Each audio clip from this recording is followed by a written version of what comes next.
مدرسہ بیت العلوم کونڈوا پونے اس official channel کو سبسکرائب ضرور کریں۔ یاد رکھیے، اس سے کسی ایک شخص کو نہیں، پورے مدرسے کو فائدہ ہوگا اور آپ کو اجر عظیم ملے گا۔ سورہ طٰہٰ قصہ بیان کیا گیا حضرت موسیٰ علیہ السلام کا۔ اب اس قصے سے جو نتائج نکلتے ہیں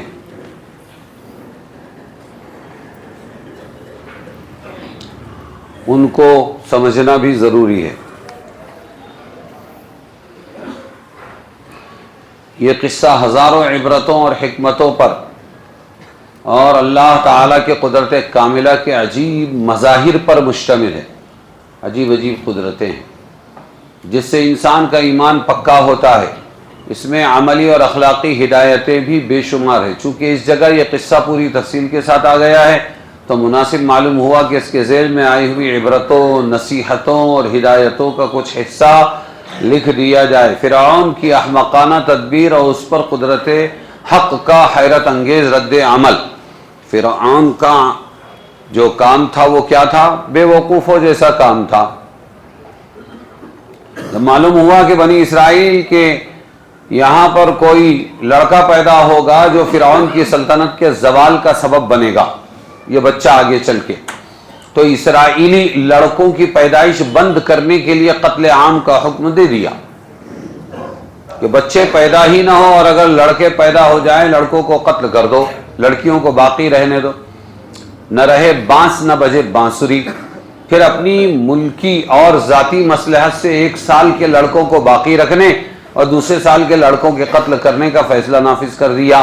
اللہ تعالیٰ کو قدرت تھی کہ موسیٰ علیہ السلام کو اس سال میں پیدا کر دیتے جو سال بچوں کو باقی چھوڑنے کا تھا، جس میں ہارون علیہ السلام پیدا ہوئے، تو عافیت سے موسیٰ علیہ السلام کو اس سال پیدا کر دیتے اللہ۔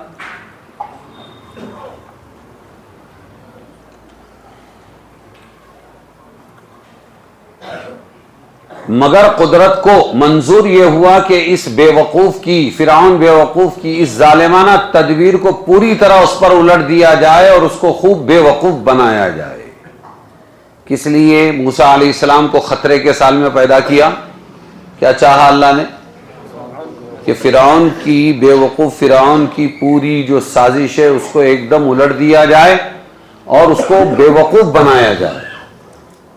تو فرعون کو بے وقوف بنایا گیا، اس لیے حضرت موسیٰ علیہ السلام کو اس سال میں پیدا فرمایا جو لڑکوں کے قتل کا سال تھا، اور اپنی حکمت بالغہ سے صورت ایسی پیدا کر دی کہ موسیٰ علیہ السلام خود اس جبار ظالم کے گھر میں پرورش پائیں، وہاں لے جا کے پالا۔ سمجھ میں آیا؟ فرعون اس کی بیوی نے حضرت موسیٰ کو شوق اور رغبت سے اپنے گھر میں پالا۔ سارے شہر کے اسرائیلی لڑکے موسیٰ کے شبہ میں قتل ہو رہے تھے، اور موسیٰ علیہ السلام خود فرعون کے گھر میں آرام، آسائش، عزت، اکرام کے ساتھ ان کے خرچ پر پرورش پا رہے تھے۔ یہ ہے اللہ کی قدرت، ہے کہ نہیں عجیب؟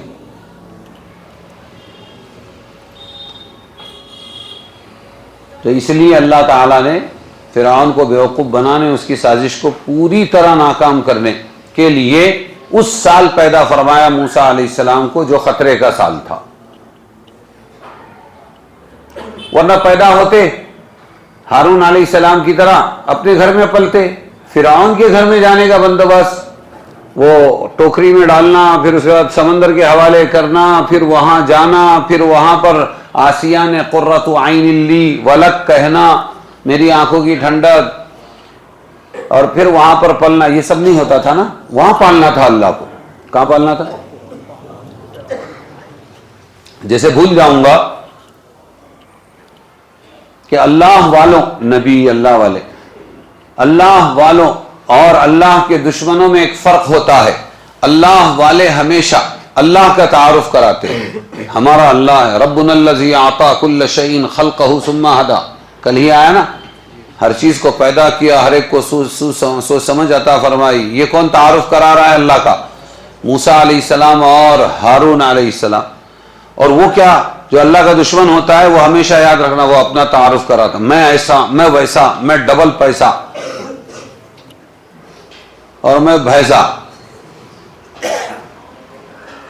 تو یہ پہچان ہے. اس لیے اپنے تعارف کے چکر میں مت پڑنا. اپنا تعارف نہیں, ہمیشہ اللہ کا تعارف. اور اللہ کا تعارف کرنا ایسا ہے جیسے لفٹ میں سوار ہونے والا. ارے لفٹ میں سوار ہونے والے کو دادر پر چلنے کی طرح پیر مارنا پڑتا ہے کیا؟ جو لفٹ میں سوار ہوا خود بخود لفٹ اوپر جائے گی. جو اللہ کا تعارف کرائے گا وہ اللہ کا نبی, وہ اللہ کا رسول, وہ اللہ کا عالم, وہ اللہ کا داعی, وہ اللہ کا ولی, اللہ کے تعارف سے خود بخود لفٹ کی طرح اوپر جائے گا. اور یہ تعارف کیا کراتا تھا اللہ کا دشمن؟ ام انا خیر, بھلا بتاؤ تو صحیح. فرعون کہہ رہا ہے میں بہتر ہوں. ام من ھذا الذی, اس موسیٰ سے, ہوا مہین, وہ گھٹیا ہے, ولا یکاد یبین, بیان بھی نہیں کر سکتا ہے, دعا مانگ مانگ کے جاتا ہے. واحلل عقدۃ من لسانی یفقہوا قولی. اور یہ دیکھو ساری نہروں پر میری حکومت, جس کا چاہے پانی بند کر دوں. کیا تم دیکھتے نہیں کہ یہ نہریں میرے اشارے پہ چلتی ہیں؟ تو اللہ بھی اللہ ہے. اس کو 9 مرتبہ چانس دیا. مینڈک, خون اور کھٹمل, تو طرح طرح کے عذاب میں مبتلا کیا, لیکن مارا کہیں نہیں. کہاں لے جا کے مارا؟ تجھے ایسی جگہ لے جا کے ماروں گا جہاں پانی بھی نصیب نہیں ہوگا. اس سے زیادہ بری موت یہ ہے کہ پانی ہی پانی پھر بھی مر رہا ہے. اور دعویٰ کیا کر رہا ہے؟ یہ تو گھٹیا ہے, گھٹیا پار ہو گیا. اور کھٹیا اس کی کھڑی ہو گئی. کس کی؟ فرعون کی.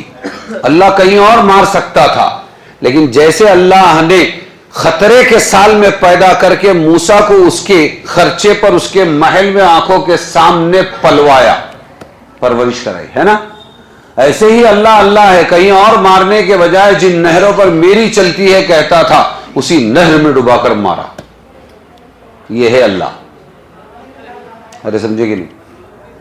آگے چلو. موسیٰ علیہ السلام کی والدہ پر معجزانہ انعام اور فرعونی تدبیر کا ایک اور انتقام. تو ہمیشہ کیا کرنا؟ تعارف کس کا کرانا؟ ہاں, تعارف اللہ کا کرانا. میں ایسا, میں ویسا. ہم تبلیغ کے جو عاشق بنے اس میں ایک خوبی یہ بھی تھی, پاسٹ ٹینس کی بات کر رہا ہوں, پاسٹ ٹینس. کہ دوسری جگہ تو پوسٹر تھے, تاریخ وغیرہ ایک لائن میں فلانی جگہ پر بیان ہوگا, جلسہ ہوگا, اور جناب حضرت والا گڑبڑ گھوٹالہ, ان کا تعارف پورے صفحے پر. یہ مجدد ملت ہے, یہ مقرر دورہ ہیں, شعلہ بیان ہے, اور ایسے ہیں اور ویسے ہیں, چنا ہے, چنی ہے, کون ہے؟ جناب فلانے مولانا ہے. تو یہ تعارفوں سے مجھے نفرت تھی, چونکہ مجھے یہ سبق یاد تھا کہ اللہ کا تعارف کون کراتا ہے؟ اللہ والے. اور اپنا تعارف فرعون کراتا ہے. تو کبھی بھی اپنے تعارف کے چکر میں مت پڑنا, ورنہ فرعون سے جا کر نسبتیں مل جائے گی تمہاری. کس سے؟ اور جیسے اس کا بیڑا غرق ہوا, یہ تعارف کے لیے مرنے والے لوگوں کا بھی بیڑا غرق ہوگا, چاہے جتنا بڑا مولانا ہو. تعارف کس کا؟ ہمیشہ. تو تبلیغ سے ہمارا جو عشق تھا اس میں ایک راز یہ بھی تھا کہ بہت بڑے 20-20 لاکھ کے مجمع میں ایک آدمی آتا تھا اور اللہ رسول کی بات شروع کرتا تھا. کون ہے, کیا ہے, امت کو کچھ بھی نہیں معلوم, اور وآخر دعوانا ان الحمدللہ رب العالمین تشکیل کر کے چلا جاتا تھا. تعارف کس کا ہوتا تھا؟ صرف اللہ کا ہوتا تھا. اس لیے ہم اس کام کے عاشق تھے. ارے سمجھے کہ نہیں؟ ابھی فلانے نے یہ فرمایا, فلانے نے یہ فرمایا, فلانے نے یہ فرمایا, فلانے نے یہ فرمایا, ارے اللہ, وہ بعد میں دیکھیں گے. ابھی فلانے آ گئے, کیا ہو گیا؟ فلانے آ گئے. ابھی اللہ حفاظت فرمائے. تو ہمیشہ اس بات کو یاد رکھو, تعارف کس کا؟ صرف اللہ کا تعارف. تو خود بخود ہم بھی, اللہ ہم کو بلند کرے گا, اور ہم اپنی ذات کو اگر چمکانے کے لیے کریں گے کوئی کام تو اللہ تعالی ہم کو ہلاک کر دے گا.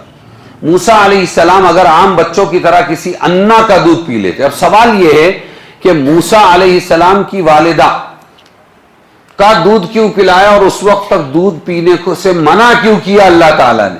اگر اللہ تبارک و تعالی موسیٰ کو اجازت دیتے کہ دودھ پی لے تو کس کا دودھ پیتے معلوم ہو؟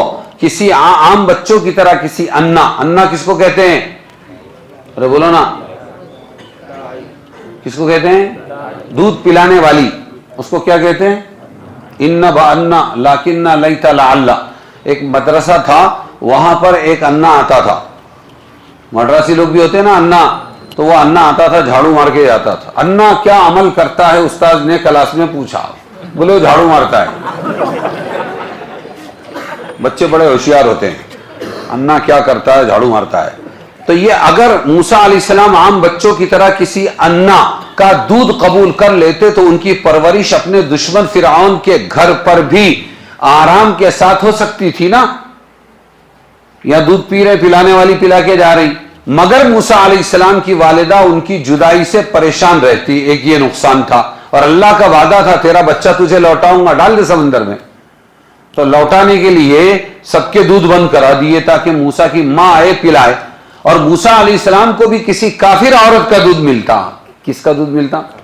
سب کافرہ تھی، اور نبی کو کافرہ کے دودھ سے بچانے کے لیے اللہ نے منہ بند کرا دیا، سب کے دودھ منع کر دیے۔ اللہ تعالیٰ نے اپنے پیغمبر کو کافر عورت کے دودھ سے بھی بچا لیا، ان کی والدہ کو بھی جدائی کی پریشانی سے نجات دی، اور نجات بھی اس طرح کہ فرعون کے گھر والے ان کا احسان مانتے ہوئے ان کو بچہ بھی دیتے تھے، اور ان کو تحفے ہدیے بھی دیتے تھے، اور خرچہ بھی دیتے تھے، اور پھر احسان مانتے تھے۔ ارے سمجھ میں آیا کہ نہیں ہے؟ فتبارک اللہ احسن الخالقین۔ اس لیے میں ہمیشہ کہتا ہوں، دنیا میں بڑے بڑے رائٹر ہیں، ایک دو کہانی لکھی ہوگی، 10 20 50، گلشن نندا نے کچھ 50 ناولز لکھے، ہاں، اور اس میں کچھ سسپینس ہے کچھ سسپینس نہیں، لیکن اللہ کیسا کہانی کار ہے کہ اس نے آج تک کی تمام مخلوقات کی کہانی لکھی، ہر ایک کی سسپینس ہے، اور اتنی سسپینس ہے کہ خود ہیرو کو نہیں معلوم ہے کہ آگے میری فلم کیا ہونے والی ہے۔ ارے صحیح ہے کہ نہیں؟ ہم کو معلوم ہے کیسی قدرت والا ہے، کیسی کہانیاں ہیں اس اللہ کے۔ وہی ہمارا سب کچھ ہے، ڈیزائنر ہے، ہاں، اور ہمارا کہانی لکھنے والا ہے، ہمارا انجام جاننے والا، اور پھر خالق ہے، مالک ہے، کیا کیا ہے۔ اس لیے اللہ سے عشق کرو، کیا کرو؟ گناہ تو ہوتے رہیں گے، اللہ سے معافی بھی مانگو، لیکن تمام محبوبوں سے بڑھ کر محبت کس سے ہونی چاہیے؟ اللہ سے۔ اللہ جیسا کوئی نہیں، لا مثیل لہ، فتبارک اللہ احسن الخالق۔ تو بات سمجھ میں آئی کہ کیوں دوسروں کا دودھ نہیں پیا؟ اگر پیتے تو کافرہ کا دودھ پی لیتے، اس لیے اللہ نے منع کر دیا۔ صنعت کاروں اور تاجروں وغیرہ کے لیے ایک بشارت، ایک حدیث میں حضور صلی اللہ علیہ وسلم کا ارشاد ہے، جو صنعت کار اپنی صنعت اور حرفت میں نیک ثواب کی نیت رکھیں گے، اس کی مثال موسیٰ علیہ السلام کی والدہ جیسی ہو جاتی ہے، کہ موسیٰ علیہ السلام کی والدہ کو بچہ بھی ملا اور ساتھ میں اوپر سے پیسے بھی ملے، ہدیے تحفے بھی ملے۔ اس لیے مسلمان کوئی بھی کام کرے تو نیت ثواب کی ہونا چاہیے۔ ہاں کہ بھائی کھڑکی کہاں لے رہا ہے؟ میرا گھر بنا رہا ہے تو، کہ ادھر گھر بنا رہا ہے، اچھا ٹھیک ہے، تو ایسا کرنا، اس طرف کھڑکی کھول لے کہ وہ ابو بکر مسجد کی اذان کی آواز آئے گی، تو نیت کیا ہے؟ ثواب کی نیت ہے، دھوپ بھی آئے گی، ہوا بھی آئے گی۔ ارے سمجھ میں آیا کہ نہیں؟ وہ فری میں رہے گا۔ اس لیے مولانا لوگوں سے اکثر میں یہ کہتا ہوں کہ ہم ہمیشہ دین کا کام فری آف دا چارج اللہ کے لیے اپنی ذمہ داری سمجھ کے کریں، تو دنیا خود بخود آئے گی۔ جب تک زندہ رکھنا ہے اللہ کھلائے گا کہ بھوکا مارے گا۔ مثال اس کی ایسی دی جاتی ہے جیسے ایک شخص نے شہزادی کو پیغام دیا۔ کس کو دیا؟ شہزادی، مجھے شہزادی سے نکاح کرنا ہے، اور اس کے دوست نے شہزادی کی نوکرانی کو پیغام دیا۔ کس کو دیا؟ تو شہزادی اگر اس مرد کے نکاح میں آ گئی تو ساتھ میں 10 خادمائیں بھی لے کے آئے گی، وہ بھی آ جائے گی جس کو کسی نے پیغام دیا۔ ارے ہے کہ نہیں؟ تو پیغام، اور اگر اس کا پیغام قبول ہو بھی گیا تو صرف ایک نوکرانی آئے گی، باقی نوکرانیاں بھی نہیں آئے گی، اور باقی شہزادی بھی نہیں آئے گی۔ تو عقل مند کون ہے؟ کس کو پیغام دینے والا؟ عقل مند وہ ہے جو دین میں اللہ کو راضی کرنے کے لیے کام کرے، دنیا تو خود بخود آ جائے گی۔ دنیا کیا ہوگی؟ خود بخود آ جائے گی۔ بڑے غریب مولانا عبید اللہ صاحب رحمۃ اللہ علیہ مرکز نظام الدین میں تھے، اور عربستان میں مولانا سید ابو الحسن علی ندوی رحمۃ اللہ علیہ اور یہ مولانا عبید اللہ صاحب بلیاوی، ان لوگوں نے عربوں میں تبلیغ کا تعارف کرایا تھا ایک زمانے میں۔ وہ مولانا عبید اللہ صاحب فرمایا کرتے تھے اپنے بچوں کو کہ بچوں، اللہ تعالیٰ نے تمہارا باپ غریب آدمی تھا، اللہ تعالیٰ نے دین کی برکت سے تمہارے ابا کو 30 حج کی سعادت نصیب فرمائی۔ کتنی؟ مسلمان زندگی بھر کی کمائی جمع کر کے ایک فلیٹ بناتا ہے، ایک حج کرتا ہے اور بوڑھی عمر میں جاتا ہے، یا جوان مولانا لوگ حج کو جا رہے ہیں، عمرے کو جا رہے ہیں۔ تو نیت کس کی کرو؟ ثواب کو، اور اللہ کو، ثواب کی اور اللہ کو راضی کرنے کی۔ دنیا اللہ یوں سلوٹوں میں دے دے گا۔ ارے سمجھ میں آیا کہ نہیں؟ ہاں، اللہ تعالی کے خاص بندوں کو ایک محبوبیت کی شان عطا ہوتی ہے، ہر دیکھنے والا ان سے محبت کرتا ہے۔ وَأَلْقَيْتُ عَلَيْكَ مَحَبَّةً مِّنِّي سے سمجھ میں آیا، وَأَلْقَيْتُ عَلَيْكَ مَحَبَّةً مِّنِّي، اے موسیٰ میں تجھ پر محبت ڈال دوں گا اپنی طرف سے۔ سب محبت کرنے لگتے تھے ان کو دیکھ کر۔ تو یہ اللہ کا معاملہ ہے کہ اللہ تبارک و تعالیٰ نے محبت ڈالی تھی۔ فرعونی کا کافر شخص کا قتل جو موسیٰ کے ہاتھ سے ہو گیا، اس کو خطا کس بنا پر قرار دیا گیا؟ ایک سوال ہے کہ موسیٰ علیہ اس وقت کوئی قانون نہیں تھا، نہ مسلمان حکومت تھی، وہ تو غلام بن کر زندگی گزار رہے تھے۔ ہاں، تو پھر موسیٰ علیہ السلام کے ہاتھ سے جو فرعونی قبطی مارا گیا، اس بارے میں انہوں نے کیوں کہا ھذا من عمل الشیطان، یہ شیطانی کام ہو گیا، اور موسیٰ پھر ایک مجرم کی طرح اپنا مصر چھوڑ کر چلے بھی گئے۔ جب یہ کوئی گناہ نہیں تھا اور کسی کی حکومت نہیں تھی اس وقت، تو اس کو موسیٰ علیہ السلام نے خطا کیوں شمار کیا؟ من وجہ یہ ایک عملی معاہدہ تھا۔ چلتی کس کی تھی؟ فرعون کی۔ کس کی چلتی تھی بولو؟ اگرچہ اس فرعونی شخص سے براہ راست کوئی صریح معاہدہ صلح کا یا ذمے کا نہیں تھا، مگر چونکہ اس وقت نہ صرف نہ حضرت موسیٰ کی حکومت تھی نہ اس فرعونی کی حکومت تھی، بلکہ دونوں حکومت فرعون کے شہری تھے۔ موسیٰ بھی حکومت فرعون کے شہری، اور وہ فرعونی بھی کس کا شہری؟ حکومت فرعون کا شہری، اور ایک دوسرے کی طرف سے مطمئن تھے۔ یہ ایک قسم کا عملی معاہدہ تھا۔ کیا تھا؟ فرعونی کے قتل میں اس عملی معاہدے کی خلاف ورزی ہو گئی موسیٰ علیہ السلام سے، اس لیے اس کو خطا قرار دیا گیا۔ آئی بات سمجھ میں؟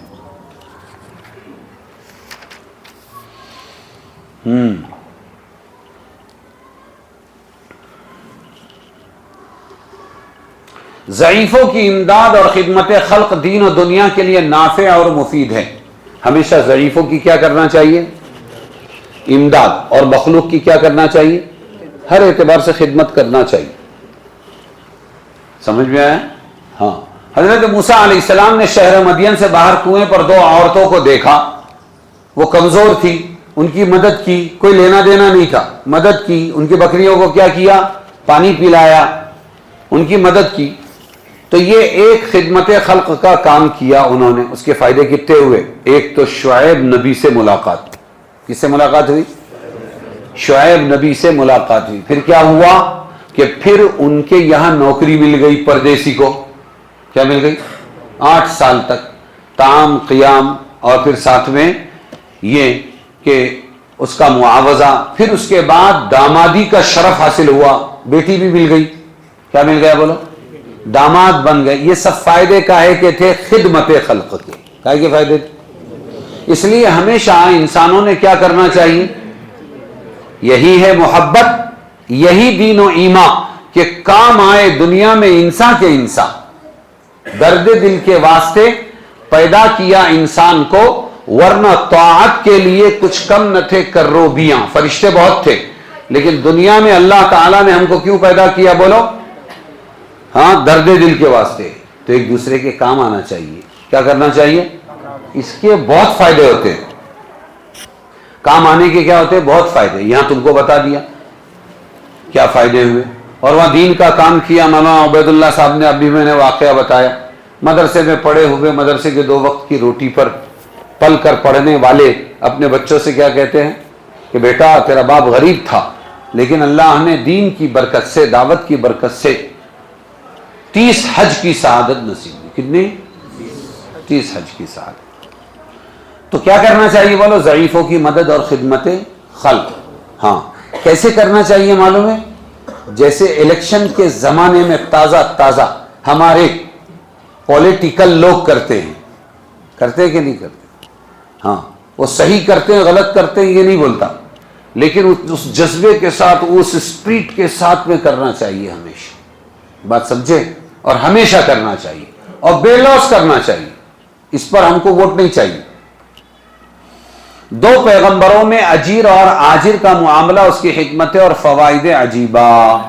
جی، حضرت موسیٰ علیہ السلام کو اجرت پر رکھا کس نے؟ حضرت شعیب علیہ السلام نے،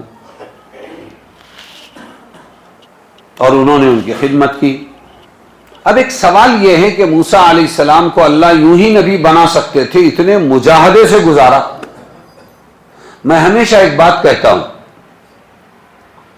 اور وہ یہ ہے کہ نبوت اللہ تعالیٰ کی نعمت ہے، رسالت نعمت ہے۔ اللہ سب کی تربیت نبی کرتے ہیں، لیکن نبی کی تربیت کون کرتا ہے؟ اور اللہ چاہے تو ڈائریکٹ بھی کر سکتا ہے بغیر تکلیف دیے، لیکن اللہ کا بھی ایک ضابطہ ہے کہ مجاہدوں سے گزارتا ہے۔ یوسف علیہ السلام کنویں میں، بھائیوں کی تکلیفوں میں، بازار میں بکے، اور کہاں پر؟ جیل میں، اور پھر وہاں سے جو کندن بن کر نکلے تو سیدھا 7 سال قید کا مقابلہ، پوری مصر کی کایا پلٹ۔ تو مجاہدوں میں رکھ کر تربیت کی، موسیٰ علیہ السلام کی مجاہدوں میں رکھ کر تربیت کی۔ ارے سمجھے کہ نہیں؟ اور دوسرے نبیوں کو کہاں ذات لا پرواہ ہے مولا، تجھ کو پرواہ ہی نہیں، مرنے والا مر گیا تو نے تو پوچھا ہی نہیں، چاہ میں تشت میں رکھا گیا جب کاٹ کر یحییٰ کا سر۔ کہاں میں رکھا گیا تھا؟ تشت میں رکھا گیا جب کاٹ کر یحییٰ کا سر، ایسی آنکھیں پھیر لی جیسے کہ دیکھا ہی نہیں، اور چاہ میں یوسف گرا، کہلایا لوگوں کا غلام، بک گیا بازار میں تو نے خریدا ہی نہیں۔ پیٹ میں مچھلی کے یونس نے کہا جب الاما، کیسے بیٹھا سن رہا تھا جیسے سنتا ہی نہیں۔ کیسے بیٹھا؟ ہاں، اور طور پر موسیٰ نہ آ تو جلوہ میرا دیکھنے، اور محمد سے کہا کہ تجھ سے پردہ ہی نہیں۔ تو حالات سے گزارا ہے نبیوں کو، آروں سے کاٹا گیا، سمجھ میں آیا؟ اب حضرت موسیٰ علیہ السلام کو اللہ تعالیٰ نے مجاہدے سے گزارا، انعام کے طور پر بھی نبوت دے سکتے تھے، پھر یہ نبیوں کو مجاہدے سے اللہ کیوں گزارتے ہیں؟ موسیٰ علیہ السلام کو اللہ نے کیوں گزارا؟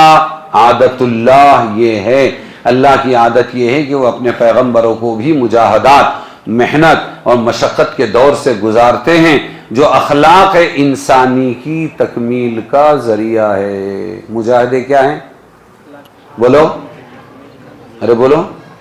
اخلاق انسانی کی تکمیل کا ذریعہ اور دوسروں کی اصلاح کا بڑا سبب بنتا ہے، اس لیے نبیوں کو اللہ کہاں سے گزارتے ہیں؟ ارے بولو نا، مجاہدوں سے گزارتے ہیں۔ یہ جتنے اچھے مولانا بنتے ہیں یہ سب مجاہدوں سے گزرتے ہیں۔ کوئی سہارا نہیں ملتا تو مدرسے کی گود، مدرسے میں 2 روٹی 2 بوٹی، کچی پکی روٹی، سمجھ میں آیا؟ کبھی دال چاول۔ تو ان مجاہدوں سے گزر کر ان کے اندر انسانیت آتی ہے، پھر یہ خدمت کرتے ہیں، پھر بڑے مولانا بنتے ہیں۔ کیا بنتے ہیں؟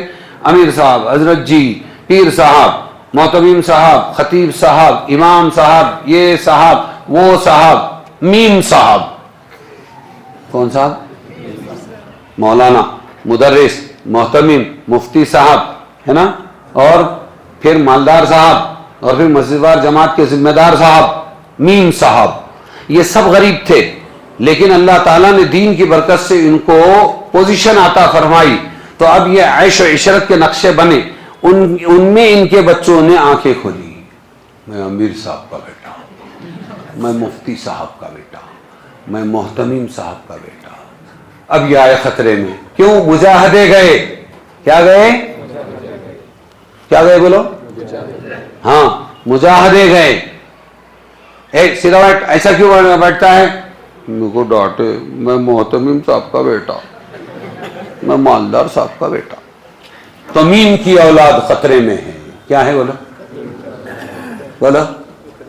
ہاں جب کوئی مولانا آتے نا, امام صاحب گئی میرے مدرسے میں, تو ہمارے بچے کو آپ کے پاس داخل کرنا ہے, کر دیا. میں کیا بولتا ہوں, ان کا سر ہل جاتا ہے کہ بھئی نخرے کریں گے. میں نے کر دیا, اب تم ٹکا کے بتاؤ, میں نے تو تمہارے بچے کو داخل کر دیا, اب تم پڑھا کے بتاؤ. کیوں؟ اس لیے کہ مجاہدے نہیں ہے تمہارے پاس. کیا نہیں ہے؟ تم جو کچھ بنے وہ مجاہدوں سے بنے. کیسے بنے؟ انہی مجاہدوں کو اللہ نے تربیت کا ذریعہ بنایا ہے. اس لیے بہت دل لگتا ہے اپنی اولاد کو تعیش سے نکال کر مجاہدے میں ڈالنے میں. بعض بیچارے نیک ہے وہ بن جاتے ہیں, بعض لوگ باپ سے بدگمان ہو جاتے ہیں. کیا ہو جاتے ہیں؟ ہم بعد میں بہت یاد کرتے ہیں ہمارے باپ صحیح تھے, ہم غلط تھے. تو اللہ تعالیٰ نے حضرت موسیٰ علیہ السلام کو مجاہدوں سے کیوں گزارا؟ اتنی تکلیفیں انسانی کیا ہے, اخلاق انسانی کی تکمیل کا ذریعہ ہے مجاہدے. بات سمجھے کہ نہیں؟ آگے دیکھو, جو خدمت خلق ان سے لی گئی وہ بکریاں چرانے کی تھی. کائے کی تھی؟ اور اللہ تعالیٰ ہر نبی سے بکری چرانے کا کام لیتا ہے. ایسا کیوں کرتا ہے؟ بکری چرانے میں غصہ بہت آتا ہے, کیونکہ بکری کی عادت ہوتی ہے مستی کرنے کی, اور بکری ہے بہت کمزور جانور. میں تھا 6 سال 7 سال 8 سال, اور بکریاں چراتے تھے. میرا بڑا بھائی تھا اور میں تھا, ابا بھیج دیتے تھے, جاؤ جنگل میں بکری چراؤ. اب وہ مستی کرے بکری تو اب 6-7 سال کا بچہ سے ایک پھائٹ مار دے گا اس کو, یہاں مار دے گا, وہ جگہ پہ بیٹھ جاتی بیچاری. اتنی کمزور ہوتی ہے بکری, لگتا ابھی مر جائے گی, بہت کمزور ہوتی ہے. تو بکری جو ہے وہ بیچاری بہت ادھر ادھر جاتی ہے, سیدھا نہیں چلتی ہوں. اور پھر بکری کو سنبھالنے کے لیے, لانے کے لیے غصے پہ بھی کنٹرول کرنا پڑتا ہے. کیا کرنا پڑتا ہے؟ غصے پہ. ہاں وہ بدکتی بہت ہے, کمزور اتنی کہ ذرا چوٹ مارو تو ٹانگ ٹوٹ جاوے. اس لیے چرواہے کو بڑے صبر اور حلم سے کام لینا پڑتا ہے, برداشت سے کام لینا پڑتا ہے. ہاں عام خلق خدا کا بھی انبیاء علیہ السلام کے ساتھ ایسا ہی حال ہوتا ہے, جس میں انبیاء نہ ان سے صرف نظر کر سکتے ہیں, چھوڑو مر رہے تو ان کو جہنم میں جانے دو, اور نہ زیادہ تشدد کر کے ان کو راستے پر لا سکتے ہیں, یہ بھی نہیں کر سکتے. صبر و حلم ہی کو شیوا بنانا پڑتا ہے. سمجھ میں آئے؟ امت بھی ایسی ہی رہتی ہے, اور ہمیشہ مولانا لوگوں کا مذاق ہی چھوڑاتی رہتی امت. ارے سمجھے گے نہیں؟ ہاں ہمیشہ مذاق اڑائے گی, اور مولانا کو برداشت کرنا پڑتا ہے. کیا کرنا پڑتا ہے؟ امت کو امت کے لیول پہ آ کے تو تڑاق نہیں کر سکتے, ڈانٹ نہیں سکتے, مار نہیں سکتے. اور امت نالائق ہے اس لیے جہنم میں جانے دو یہ بھی نہیں بول سکتے, وہاں اللہ پکڑتا ہے. یہاں اگر ان کو سمجھانے جاؤ تو مخلوق پکڑتی ہے. ہاں آ گئے, خالی اوپر کی بولیں گے آسمان کے یا زمین کے نیچے کی بولیں گے, اللہ کی فوج آ گئی پکڑ دھکڑ والی, چلو نماز کو مسجد کے اندر.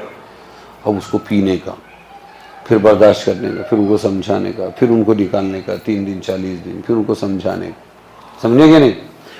تو چونکہ امت کی زیادتیوں کو برداشت کر کے ان پر رحم کھانے کا کام ہوتا ہے نبیوں کا, اس لیے پہلے ان سے بکریاں چرواتے ہیں. کیا چرواتے ہیں؟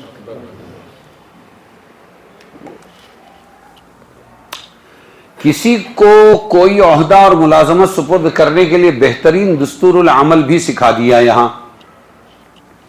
اور بیٹی نے کہا, کتنا علم تھا اس کو, یا ابتی استاجرہ, یہ موسیٰ کو آپ اجیر مزدور بنا کر رکھیے. کیوں؟ ان خیر من استاجرت القوی الامین, سب سے بہترین مزدور میں 2 کوالٹی دیکھنی چاہیے, اور وہ کیا ہے؟ قوی ہو, مزدور ہو, اور دوسرا کیا ہو؟ امین, امانت دار ہو. اور یہ 2 چیزیں میں نے اس سے پہلے بتایا جمع نہیں ہوتی. جو بہت امانت دار ہے بڑا لیزی ہوگا, سست ہوگا. ڈرائیور صاحب ذرا یہ تھیلی اٹھا کے لے کے چلاؤ, یہ اپنا کام نہیں ہے. ڈیزل بھر کے لائے, ہاں لے کے آئے, 5 روپیہ 50 پیسہ بچ گیا, یہ لو واپس. امانت دار بہت ہے لیکن کام کا نہیں. سمجھ میں آیا؟ اور جو بہت کام کا ہوگا, یہ سب پوچھا بھی مار دیا, اور کہ وہ آپ کا حساب تو بھی ہوگا, سلنڈر بھی لے کے آ گیا, معلوم ہوا کچھ نہ کچھ پیسے ادھر ادھر کرے گا. سمجھ میں آیا؟ جب کام کرتا ہے تو دماغ بھی چلتا ہے اور پھر بچت کھاتا سوچتے رہتا ہے. وہ امانت دار نہیں ہوگا. جس کے اندر دو چیزیں جمع ہو گئی، کیا؟ ایک تو امانت داری اور دوسرے محنت مزدوری، یہ جمع ہو گئی. دونوں چیزیں جمع ہو گئی تو وہ پھر رکتا نہیں، اللہ اس کو خوب ترقی عطا فرماتا ہے. ان خیرا من استاجرت القوی الامین. ایسے ہی دنیا کا اکنامک پڑھنے کے لیے سی اے بن رہے، یہ بن رہے، وہ بن رہے، سب بن رہے. ہمارے یہاں اکنامک میں دو ہی شرطیں ہیں، سچائی، امانت داری. جو تاجر، جو مزدور سب سچے امانت دار ہوں گے اکنامک میں کامیاب ہو جائیں گے. پھر پڑھتے کیوں ہیں؟ خیانت کرنے کے لیے پڑھتے ہیں، جھوٹ بولنے کے لیے پڑھتے ہیں. ارے سمجھ میں آیا کہ نہیں آیا؟ تو یہ دو اصول بھی بتا دیے. دیکھو کہ مزدور کیسا ہو، سچا ہو اور ارے بولو نا. اب سوال یہ ہے کہ ساحروں میں، جادوگروں میں اور پیغمبروں کے معاملات میں کھلا ہوا فرق کیا ہے؟ صحیح ہے نا؟ جو انبیاء ہوتے، پیغمبر ہوتے، ان کے وارثین نیک لوگ ہوتے اور علماء ہوتے ہیں، یہ ہمیشہ جو دین کی خدمت یا مخلوق کی خدمت ہو اس کو، خدمت خلق کو کیا کرتے؟ دل جان سے کرتے ہیں، وہ پیسے کی طرف نہیں دیکھتے. اور جادوگر جو ان کی نسل ہے وہ لوگ ہمیشہ اپنا مفاد سامنے رکھتے ہیں. اے فرعون ہم کریں گے مقابلہ، سانپ لاٹھی سب کریں گے، لیکن ہم کو کیا ملے گا؟ مانگا تھا نا انہوں نے. تو دیندار لوگ اللہ کے دین کو کیا کرتے ہیں؟ مقدم رکھتے ہیں. اور دنیا دار لوگ ہمیشہ اپنے مفادات پر سودے بازی کرتے ہیں. کیا کرتے ہیں؟ تو ہم کیسے بنیں گے؟ ارے بولو، سودے باز. ہاں، تمام انبیاء علیہ السلام کا اعلان ہوتا ہے، ما اسألکم علیہ من اجر ان اجری الا علی اللہ. اے بھائی ہماری دین کی بات سنو، اور باقی تمہارے سے روٹی روزی کچھ نہیں مانگتے، مال نہیں مانگتے، یہ سب ہمارے اللہ کے ذمے ہے. فری آف دا چارج سنو. سمجھ میں آیا؟ تب ان کو کاٹا جاتا ہے، فری آف دا چارج. تب ان کو کنووں میں ڈالا جاتا ہے، تب ان کو بازاروں میں بیچا جاتا ہے، تب ان کو شہروں سے شہر بدر کیا جاتا ہے. بات سمجھے؟ تب ان پہ حالات آتے ہیں، مجرم کھلے پھرتے ہیں اور یونس علیہ السلام مچھلی کے پیٹ میں قید کیے جاتے ہیں. اللہ کی طرف سے بھی اور مخلوق کی طرف سے بھی حالات آتے ہیں. کن کے ساتھ یہ حالات آتے ہیں؟ کن کی مخالفتیں ہوتی ہیں؟ جن کا اعلان کیا تھا، منگتا کہ نہیں منگتا؟ ما اسألکم علیہ من. ابھی ہماری تو شروعات ہی چاہیے کہ ابو بکر مسجد میں آپ کو امامت کرنا. اچھا کتنا دیں گے؟ امت مدرسہ بیت العلوم میں ایک قاری کی ضرورت ہے، قرات پڑھانا. اچھا کتنا دیں گے؟ سمجھ میں آئے؟ مولا یار تم جلگاؤں سے چلو، ادھر آ جاؤ، دیکھیں گے تم ہم کو ہضم ہوتے کہ نہیں، ہم تم کو ہضم ہوتے کہ نہیں. کام دام بعد میں طے کریں گے. پھر فون نہیں، آپ یہ بتا دیجئے کتنا دیں گے. پھر تیسری مرتبہ جب فون آیا کہ نہیں آپ پہلے بتا دیجئے کتنا دیں گے. میں نے کہا بس ٹھیک ہے، آپ فکس ہو گئے، ہمارے طرف سے آنے کی ضرورت نہیں، آپ ادھر سے شروع ہو جاؤ، میں ادھر سے بھیجنا شروع کر دیتا. ارے بولے ایسا کیسا؟ میں نے کہا ایسا چاہیے. آؤ بول رہا ہوں یہاں پر، آپس میں مل کے طے کریں گے. کام دیکھو، دام دیکھو، تم بولو کتنا دیں گے. اب جو قوم یوں کہے کہ کتنا دیں گے پہلے یہ بتاؤ، تو وہ کتنی مصیبت کا شکار ہوگی. جو کہتے تھے کہ کچھ نہیں لیں گے، لا اسألکم علیہ من اجر، ان کو کاٹا گیا، مارا گیا، ستایا گیا، بیچا گیا، ہاں دشمنیاں کی گئی. تو جس کا پہلا ہی نعرہ نبی کے خلاف، بولو پہلے کتنا دیں گے. اب کتنی مصیبتیں آئی وہ دیکھ لو تم، کیونکہ دے رہے نا بھائی تو وصول بھی کریں گے. ارے سمجھے کہ نہیں؟ کیا معلوم سمجھ میں آتا ہے کہ نہیں؟ میں بھی سب کھول کر نہیں بتا سکتا نا. اچھا فرعونی جادوگروں کے جادو کی حقیقت کیا تھی؟ سوال یہ ہے، کیا سچ مچ وہ سانپ بن گئے تھے یا کچھ اور تھا؟ تو اللہ تعالیٰ نے قرآن میں ایک دم واضح کر دیا، یخیل الیہ من سحرہم انہا تسعی. موسیٰ کو لگا جب سانپ، وہ لاٹھیاں رسیاں ڈالی اور سانپ بن کے چلنے لگے، تو موسیٰ کو یخیل، خیال سے ہے یہ، یخیل الیہ، موسیٰ کے خیال میں یہ ڈالا گیا، موسیٰ کو یہ خیال ہوا، یخیل الیہ من سحرہم، ان کی جادو سے، کیا